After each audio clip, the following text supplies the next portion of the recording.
नमस्कार। आकाशवाणी से प्रस्तुत है समाचार प्रभात।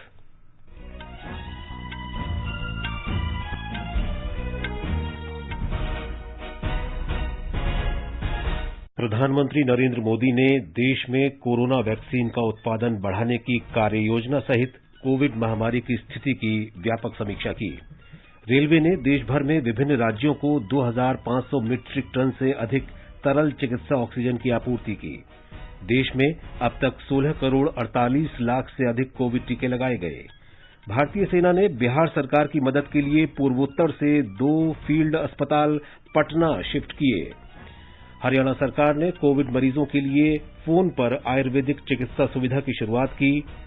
छत्तीसगढ़ सरकार ने समाज के कमजोर वर्गों के लिए योजना को संशोधित करने के उच्च न्यायालय के आदेश के बाद कोविड टीकाकरण अभियान का तीसरा चरण स्थगित किया।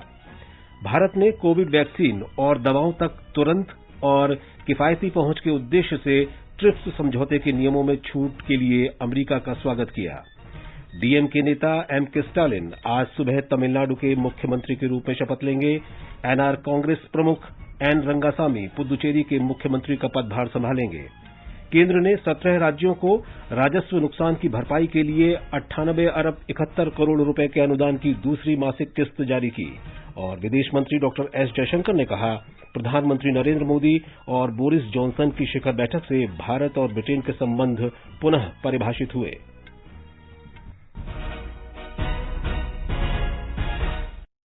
समाचार प्रभात में प्रियंका अरोड़ा के साथ मैं विशाल शर्मा।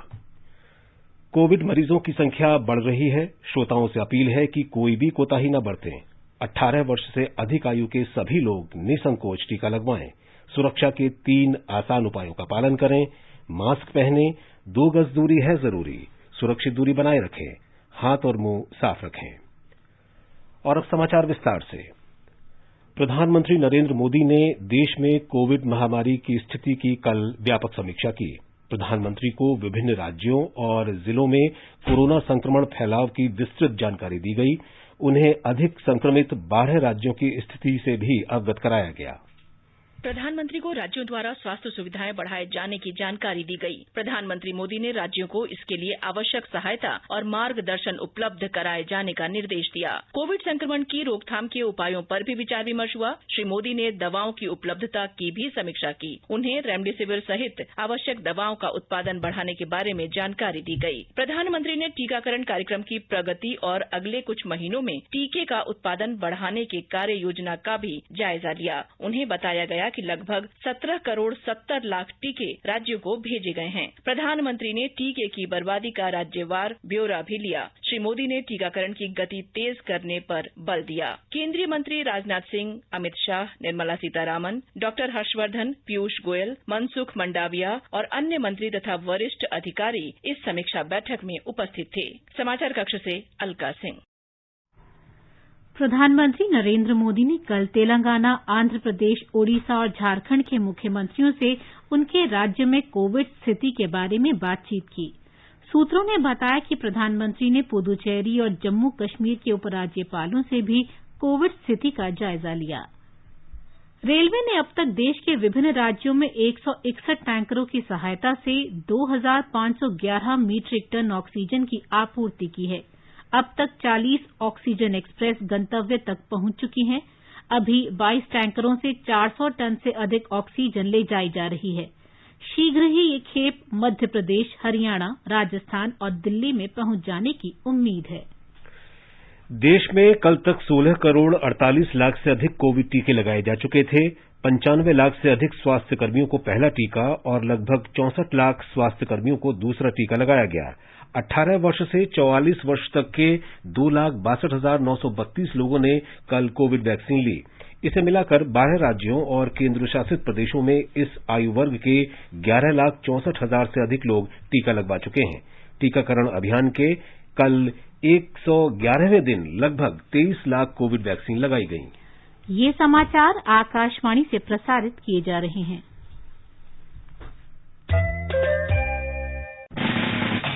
खुजली झटपट दूर करे, जालिम लोशन, वही नाम वही काम, कुछ भी नहीं बदला। चर्म रोगों का दुश्मन जालिम लोशन। समाचार प्रभात में आपका फिर स्वागत है। बिहार में कोरोना के बढ़ते मामलों को देखते हुए सेना ने अपने 2 फील्ड अस्पतालों को पूर्वोत्तर से पटना शिफ्ट कर दिया है। अब इन दोनों अस्पतालों से जुड़े चिकित्सा अधिकारियों और अन्य चिकित्सा कर्मियों की सेवा पटना में 500 बिस्तरों वाला अस्पताल स्थापित करने के लिए ली जाएगी। इस अस्पताल में सघन चिकित्सा के लिए 100 बिस्तर होंगे। अगले 2 दिन में अतिरिक्त विशेषज्ञ, चिकित्सा अधिकारी, नर्सिंग स्टाफ और प्रशिक्षित सहायक भी अस्पताल को उपलब्ध कराए जाएंगे। सेना ने एक विशेष कोविड प्रबंधन प्रकोष्ठ भी बनाया है, जिसमें महानिदेशक के स्तर के अधिकारी सीधे थल सेना उप प्रमुख को रिपोर्ट करते हैं। इस बीच राज्य में कल 15,126 लोगों में कोरोना संक्रमण की पुष्टि हुई। प्रदेश में लगभग 16% मामले पॉजिटिव हैं। सबसे अधिक पॉजिटिव मामले पटना और मुजफ्फरपुर में हैं। राज्य में कोरोना से मरने वालों की संख्या बढ़कर 3,077 हो गई है। कुल मिलाकर इस समय बिहार में कोरोना के 1,15,151 रोगियों का इलाज चल रहा है। प्रदेश में कोरोना से संक्रमण मुक्त होने की दर 78.65% है। राज्य में अब तक 4,35,574 रोगी संक्रमण मुक्त हो चुके हैं। कल 95,202 लोगों ने वैक्सीन ली। बिहार में अब तक 77,59,748 लोग वैक्सीन ले चुके हैं। हरियाणा सरकार ने कोविड मरीजों के लिए फोन पर आयुर्वेदिक चिकित्सा की जानकारी के लिए टेलीमेडिसिन सुविधा शुरू की है। राज्य के स्वास्थ्य मंत्री अनिल विज ने नंबर 1075 जारी करते हुए कहा कि कोई भी व्यक्ति आयुर्वेदिक चिकित्सकों से फोन पर सलाह ले सकता है। श्री विज ने कहा कि ये सुविधा कोविड के मरीजों की चिकित्सा में इस्तेमाल होने वाली आयुर्वेदिक दवाओं के प्रभाव की पुष्टि के बाद शुरू की गई है।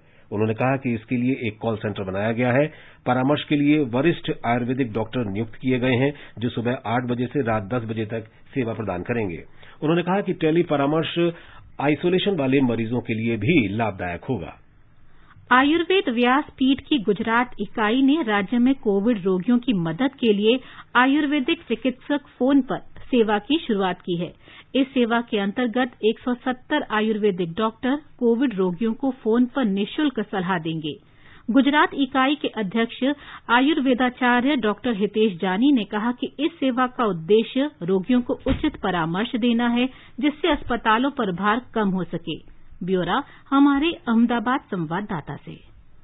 आयुर्वेद व्यासपीठ के अध्यक्ष वैद्य डॉक्टर हितेश जानी ने कहा कि गुजरात राज्य के 170 आयुर्वेदिक डॉक्टर फोन पर लोगों को परामर्श देंगे, जिससे कोविड के मरीजों को घर पर ही ठीक होने में काफी मदद मिलेगी। जैसे गुजरात में संक्रमण बहुत बड़ा कोरोना का, और देखने में ये आया कि ज्यादातर केस माइल्ड टू मॉडरेट है और वो फ्लू जैसे लगते हैं। तब हमको लगा कि हम अलग अलग वैद्य अपनी अपनी प्रैक्टिस में जो कोरोना के मरीज के साथ इंटरेक्ट करते हैं, बजाय उसके एज एन ऑर्गेनाइजेशन हम काम करें। कैसे सर्दी जैसे फ्लू जैसे रोग में छोटी छोटी दवाई जो घर में पड़ी है उससे वो कैसे ठीक हो सकता है और बाहर भागे नहीं, यही हमारा मेन मकसद है। डॉक्टर जानी ने कहा कि आयुर्वेद में भी मरीज की व्यक्तिगत स्थिति के आधार पर ही परामर्श दिया जाता है। देखो, रोगी की अपनी तासीर होती है, जिसको आयुर्वेद में प्रकृति बोला जाता है, और उसी तरह से रोगी का बल देखना पड़ता है, उसका उम्र देखनी पड़ती है, और उसके साथ उसके लक्षण कितने हैं। तो हमारे सब ये क्वालिफाइड वैद्य है, those who are MD PhD, उनके साथ बात करके उनको सही में जो मरीज है उसको क्या उपयोगी है वो सही में मार्गदर्शन देने से कोई साइड इफेक्ट भी नहीं होगी और कोई गलत प्रयोग भी नहीं होगा। डॉक्टर जानी के अनुसार गुजरात के आयुर्वेदिक डॉक्टरों की इस सेवा का लाभ फोन कॉल द्वारा देश की कोई भी व्यक्ति उठा सकती है। फिर भी आयुर्वेद व्यासपीठ द्वारा मुंबई, पुणे, बेंगलुरु और हैदराबाद में भी ऐसी सेवा शुरू की जाएगी। मैं आकाशवाणी के माध्यम से बताता हूँ कि दुनिया में कहीं से भी उस नंबर से अगर आपके पास व्हाट्सएप फ्लायर पहुंच गया है और आप उसमें कॉल करेंगे तो हमारे वैद्य अहमदाबाद में है, जामनगर में है या कच्छ में बैठा है, लेकिन वो आपसे बात करेगा, आपको सलाह देगा। जैसे हमने गुजरात में शुरू किया उसी तरह से पूरे देश में 2 दिन में शुरू हो जाएगा। योगेश पंड्या, आकाशवाणी समाचार, अहमदाबाद। छत्तीसगढ़ सरकार ने 18 से 44 वर्ष के आयु वर्ग के लोगों का कोविड टीकाकरण अभियान का तीसरा चरण रोक दिया है। ये कदम उच्च न्यायालय के आदेश के बाद उठाया गया है, जिसमें सरकार से आर्थिक रूप से कमजोर लोगों को प्राथमिकता देने के उद्देश्य से टीकाकरण योजना संशोधित करने को कहा गया था। तीसरे चरण में एक समान टीकाकरण को अंतिम रूप देने के लिए राज्य सरकार ने मुख्य सचिव की अध्यक्षता में समिति का गठन किया है। असम में 18 से 44 वर्ष के आयु वर्ग के लोगों का कोविड टीकाकरण औपचारिक रूप से आज से शुरू हो रहा है। हालांकि 5 मई को गुवाहाटी में प्रतीकात्मक रूप से टीकाकरण अभियान की शुरुआत हुई थी। असम सरकार ने इस आयु वर्ग के सभी पात्र लोगों को निःशुल्क टीका लगाने की घोषणा की है। मुख्यमंत्री सर्बानंद सोनोवाल ने बेहतर कोविड प्रबंधन के लिए उपायुक्त को अस्पतालों का लगातार दौरा करने का निर्देश दिया है। मध्य प्रदेश में जनता कर्फ्यू 15 मई तक बढ़ा दिया गया है। मुख्यमंत्री शिवराज सिंह चौहान ने कहा है कि कोरोना संक्रमण की श्रृंखला को तोड़ने के लिए राज्य में सख्त जनता कर्फ्यू का पालन किया जाएगा। एक रिपोर्ट। मुख्यमंत्री ने जनता कर्फ्यू में सभी के सहयोग की अपील की है। उन्होंने कहा जिस गांव में एक भी कोरोना मरीज है वहां मनरेगा के कार्य बंद किए जाएं। मुख्यमंत्री ने कहा कि सरकार गरीब व्यक्तियों को कोरोना का निःशुल्क इलाज तुरंत उपलब्ध कराएगी। इसके लिए आयुष्मान भारत योजना के अंतर्गत पैकेज घोषित किया जा रहा है। सरकार हर गरीब को निःशुल्क राशन उपलब्ध करा रही है। प्रत्येक गरीब को 10 किलो निःशुल्क राशन दिया जा रहा है। इसके लिए पात्रता पर्ची, आधार नंबर की आवश्यकता नहीं है। ग्रामीण और शहरी पथ विक्रेताओं को 1,000 रुपए की राशि भी दी जा रही है। प्रदेश का साप्ताहिक पॉजिटिविटी रेट 19.8% है। वहीं रिकवरी रेट बढ़कर 85.13% हो गया है। पूजा पी वर्धन, आकाशवाणी समाचार, भोपाल। केंद्र शासित प्रदेश जम्मू कश्मीर में कोरोना संक्रमित लोगों की संख्या लगातार बढ़ रही है।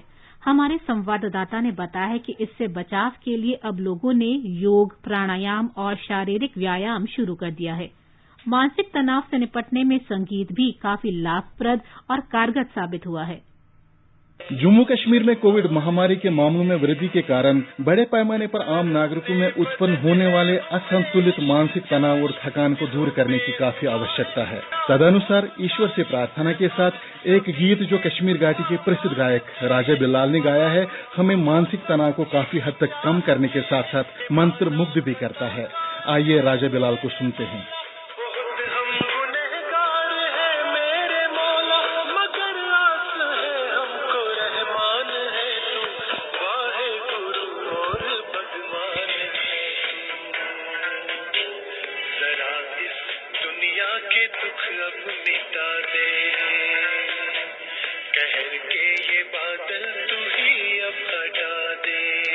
आकाशवाणी समाचार के लिए श्रीनगर से मैं सुनील कोल।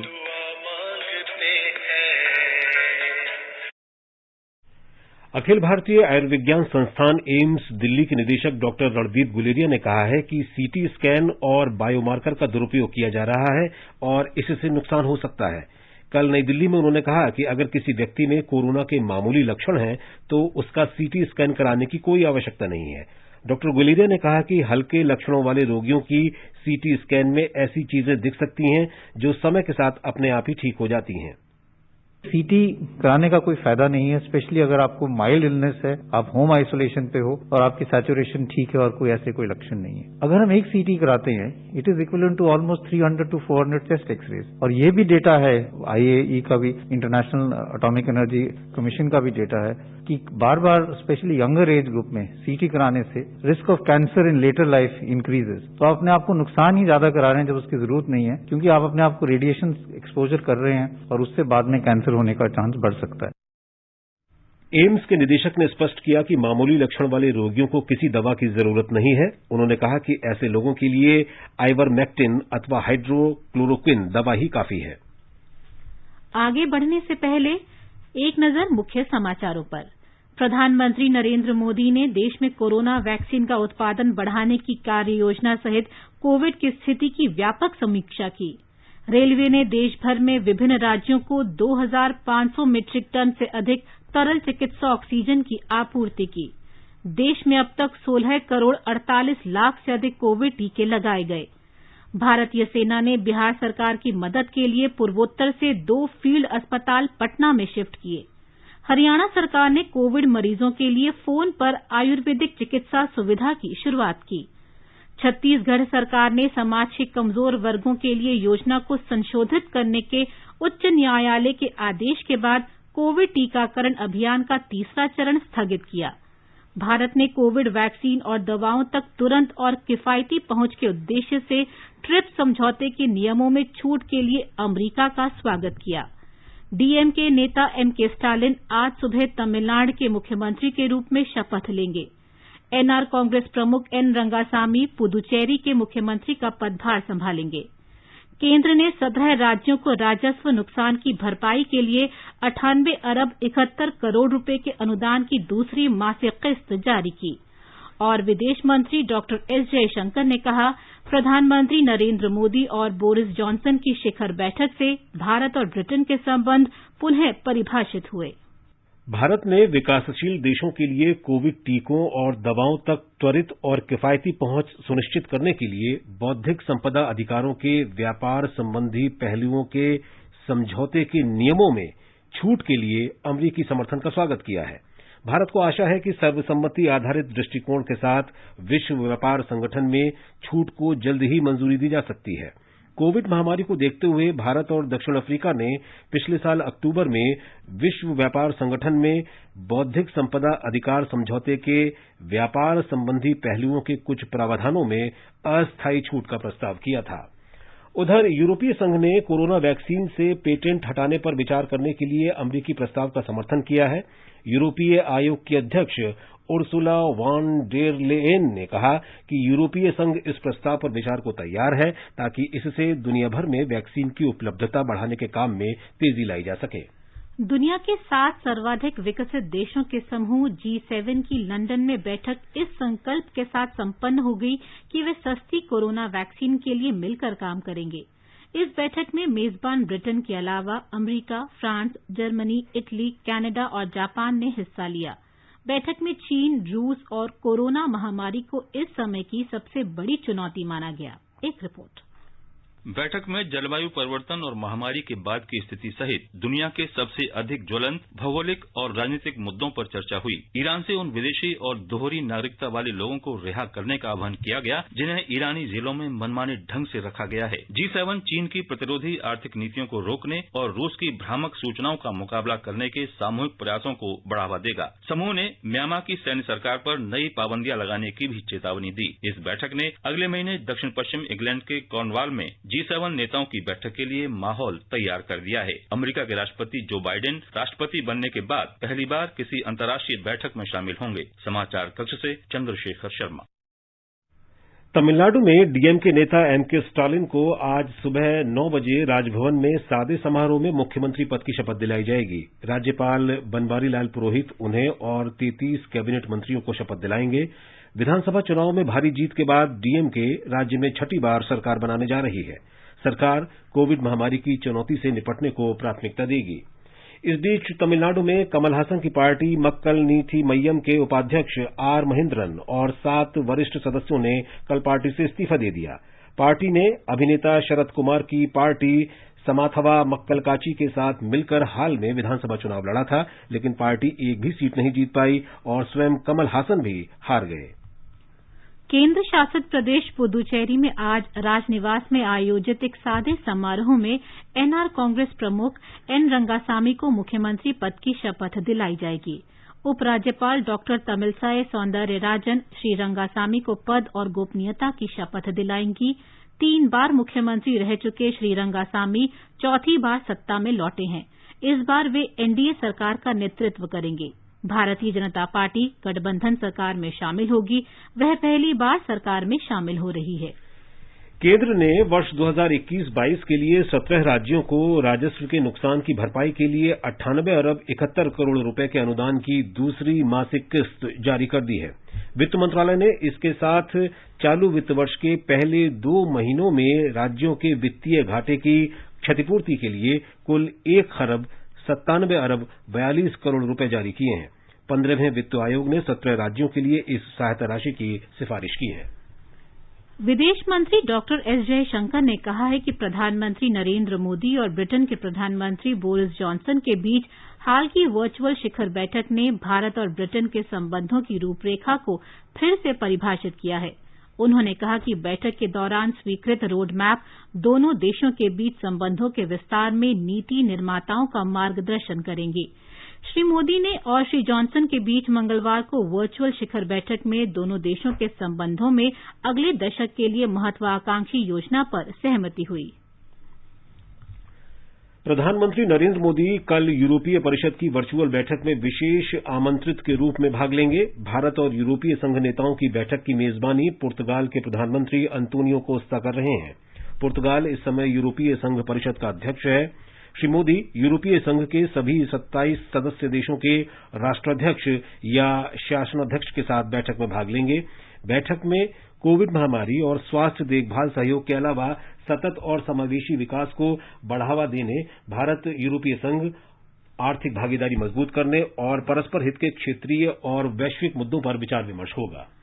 संयुक्त राष्ट्र महासचिव एंटोनियो गुतरश ने संयुक्त राष्ट्र शांति रक्षा सेना के भारतीय अधिकारी युवराज सिंह को मरणोपरांत सम्मानित किया है। युवराज सिंह की वर्ष 2020 में ड्यूटी के दौरान मौत हो गई थी। संयुक्त राष्ट्र में भारत के स्थायी प्रतिनिधि टीएस तिरुमूर्ति ने युवराज सिंह की वीरता और योगदान को नमन किया और उनके परिजनों के प्रति संवेदना व्यक्त की।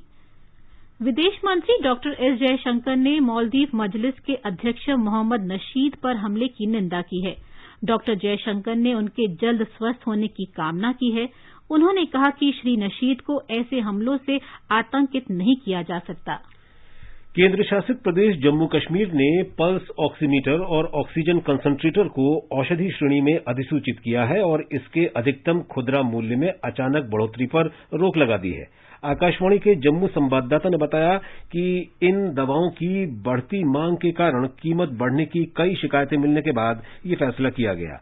पल्स ऑक्सीमीटर और ऑक्सीजन कंसंट्रेटर को डीपीसीओ यानी औषधि मूल्य नियंत्रक आदेश 2013 के प्रावधानों के तहत औषधि श्रेणी में अधिसूचित किया गया है।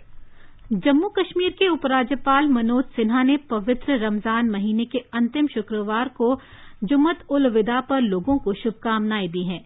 आकाशवाणी के जम्मू संवाददाता ने बताया है कि उपराज्यपाल ने अपने संदेश में आशा व्यक्त की है कि ये अवसर सौहार्दपूर्ण और समावेशी समाज बनाने के लिए सभी संप्रदाय के लोगों के बीच भाईचारे और करुणा की भावना को बढ़ावा देगा।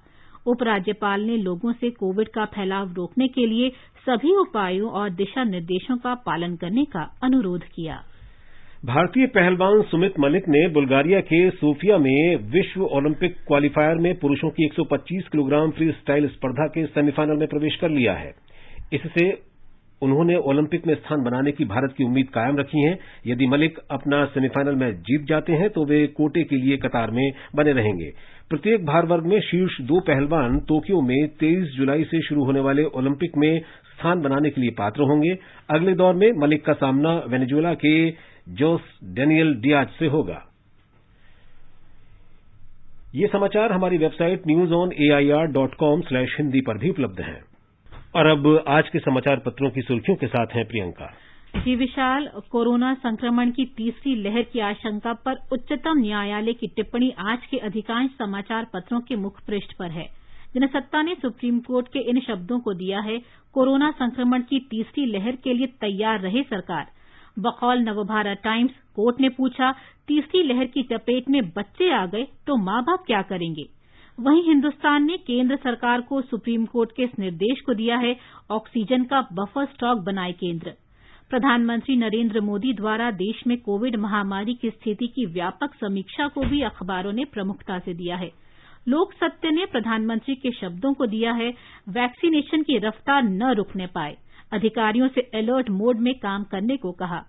महामारी के दौरान कालाबाजारी और जमाखोरी पर दिल्ली उच्च न्यायालय की सख्त टिप्पणी को राष्ट्रीय सहारा ने दिया है, काफी हद तक खत्म हो चुकी है इंसानियत।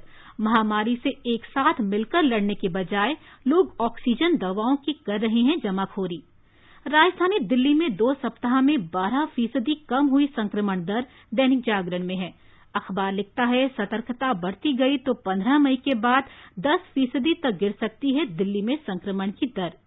प्राइवेट एम्बुलेंस वाले अब नहीं ले सकेंगे मनमाना किराया, नवभारत टाइम्स ने इसे देते हुए लिखा है, दिल्ली सरकार ने तय की दरें, ज्यादा पैसे लेने पर जब्त हो सकती है एम्बुलेंस। कोरोना वायरस के खिलाफ जंग में उम्मीद जगाने वाली खबर दैनिक भास्कर सहित कई अखबारों में है। हर टीके पर सबका हक शीर्षक से पत्र ने लिखा है, वैक्सीन से जुड़े पेटेंट फिलहाल सस्पेंड करने के भारत के प्रस्ताव पर अमेरिका तैयार। WTO में सहमति बनी तो सभी देशों को मॉडर्ना और फाइजर जैसे टीके भी कम दाम पर मिल सकेंगे।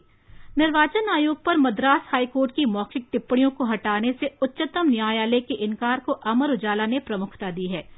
पत्र लिखता है, चुनाव आयोग को सुप्रीम नसीहत, मीडिया को बेड़ियों में न जकड़े। आयोग की याचिका खारिज करते हुए शीर्ष अदालत ने कहा, मौखिक टिप्पणियां न्यायिक रिकॉर्ड का हिस्सा नहीं। केरल के तट पर 1 जून को दस्तक देगा मानसून, राजस्थान पत्रिका में है। भारतीय मौसम विज्ञान विभाग के हवाले से पत्र ने लिखा है, जून से सितंबर तक देश में अच्छी बारिश के संकेत। हिंदी फिल्मों के सुप्रसिद्ध गीतकार प्रेम धवन ने कई फिल्मों में संगीत भी दिया। कम लोग जानते हैं कि प्रेम धवन ने लगभग 50 फिल्मों में नृत्य निर्देशन भी किया। फिल्म नया दौर का उड़े जब जब जुल्फे तेरी प्रेम धवन के ही निर्देशन का कमाल था। आज प्रेम धवन की पुण्यतिथि है। बोल पपीहे बोल रे, सीने में सुलगते हैं अरमा, चंदा मामा दूर के, दिन हो या रात हम रहें तेरे साथ, छोड़ो कल की बातें, ए मेरे प्यारे वतन, ए वतन, ए वतन, हमको तेरी कसम और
प्रधानमंत्री नरेंद्र मोदी ने देश में कोरोना वैक्सीन का उत्पादन बढ़ाने की कार्य योजना सहित कोविड की स्थिति की व्यापक समीक्षा की। रेलवे ने देश भर में विभिन्न राज्यों को 2500 मीट्रिक टन से अधिक तरल चिकित्सा ऑक्सीजन की आपूर्ति की। देश में अब तक 16 करोड़ 48 लाख से अधिक कोविड टीके लगाए गए। भारतीय सेना ने बिहार सरकार की मदद के लिए पूर्वोत्तर से 2 फील्ड अस्पताल पटना शिफ्ट किए। हरियाणा सरकार ने कोविड मरीजों के लिए फोन पर आयुर्वेदिक चिकित्सा सुविधा की शुरुआत की। छत्तीसगढ़ सरकार ने समाज के कमजोर वर्गों के लिए योजना को संशोधित करने के उच्च न्यायालय के आदेश के बाद कोविड टीकाकरण अभियान का तीसरा चरण स्थगित किया। भारत ने कोविड वैक्सीन और दवाओं तक तुरंत और किफायती पहुंच के उद्देश्य से ट्रिप्स समझौते के नियमों में छूट के लिए अमेरिका का स्वागत किया। डीएमके नेता एमके स्टालिन आज सुबह तमिलनाडु के मुख्यमंत्री के रूप में शपथ लेंगे। एनआर कांग्रेस प्रमुख एन रंगासामी पुदुचेरी के मुख्यमंत्री का पदभार संभालेंगे।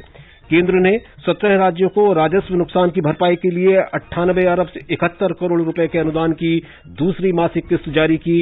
और विदेश मंत्री डॉक्टर एस जयशंकर ने कहा, प्रधानमंत्री नरेंद्र मोदी और बोरिस जॉनसन की शिखर बैठक से भारत और ब्रिटेन के संबंध पुनः परिभाषित हुए। इसके साथ ही समाचार प्रभात का ये अंक समाप्त हुआ। नमस्कार।